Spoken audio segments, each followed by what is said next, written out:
जरा सोचिए, जब रूस जैसे ताकतवर देश के राष्ट्रपति व्लादिमीर पुतिन को रात के वक्त डर लग जाए तो जरूर कुछ बड़ा हुआ होगा। और हैरानी की बात यह है कि उसी रात भारत ने पाकिस्तान पर एयर स्ट्राइक की थी। क्या वाकई भारत की कार्रवाई से दुनिया के सुपर पावर तक हिल गए थे? क्या कहा पुतिन ने ट्रंप को फोन पर? चलिए आपको बताते हैं 7 मई की उस रहस्यमयी रात की पूरी कहानी। नमस्कार, मैं उत्कर्ष प्रताप सिंह और आप देख रहे हैं TV9 भारतवर्ष। 18 मई रविवार को अमेरिका के राष्ट्रपति डोनाल्ड ट्रंप और रूसी राष्ट्रपति व्लादिमीर पुतिन के बीच करीब 2 घंटे की लंबी फोन कॉल हुई। इस बातचीत में पुतिन ने ट्रंप से एक गुप्त बात शेयर की। वो बोले, मैं पिछले 3 सालों में पहली बार 7 मई की रात को थोड़ा सहम गया था। और सबसे हैरान करने वाली बात यह थी कि इसी रात भारत ने पाकिस्तान के आतंकी ठिकानों पर स्ट्राइक की थी। 7 मई की रात को भारत ने लश्कर, जैश और हिजबुल जैसे आतंकवादी संगठनों के 9 ठिकानों पर जबरदस्त स्ट्राइक की। इन ठिकानों पर एक साथ हमला हुआ और भारत के मुताबिक 100 से ज्यादा आतंकवादी मारे गए। यह हमला 22 अप्रैल को पहलगाम में हुए आतंकी हमले के जवाब में था, जिसमें 26 निर्दोष नागरिकों, जिनमें ज्यादातर हिंदुओं की जान चली गई थी।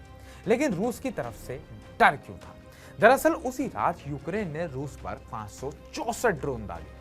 रूस के राष्ट्रपति पुतिन को डर था कि इस हमले से अगले दिन यानी कि 9 मई को होने वाली विक्ट्री परेड पर असर पड़ेगा, जिसमें चीन के राष्ट्रपति शी जिनपिंग भी आ रहे थे। पुतिन ने कहा, अगर यूक्रेन के डर से चीन और बाकी देश नहीं आते तो ये रूस की बड़ी हार होती। इस पूरी रात का दूसरा बड़ा सिरा भारत से जुड़ा था। भारत ने जिस वक्त पाकिस्तान पर स्ट्राइक की, दुनिया भर में हलचल मच गई। भारत पाकिस्तान के बीच युद्ध का डर बढ़ गया था। दोनों ही न्यूक्लियर पावर्ड कंट्रीज हैं और अगर युद्ध होता तो दुनिया में विध्वंस हो जाता।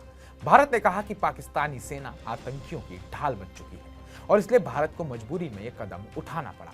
भारत और पाकिस्तान ने 11 मई को सीज फायर का ऐलान तो कर दिया, लेकिन 7 मई की रात के बाद यह सवाल आज भी जिंदा है। क्या भारत की स्ट्राइक ने वाकई दुनिया के बड़े नेताओं को हिला दिया था? क्या पुतिन का डर सिर्फ यूक्रेन का था या भारत के बदले की आग भी उसमें कहीं शामिल थी?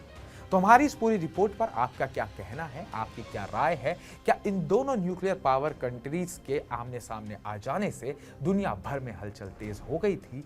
कमेंट बॉक्स में कमेंट कर हमें जरूर बताएं। बाकी ताजा अपडेट्स पाने के लिए TV9 भारतवर्ष को सब्सक्राइब करें।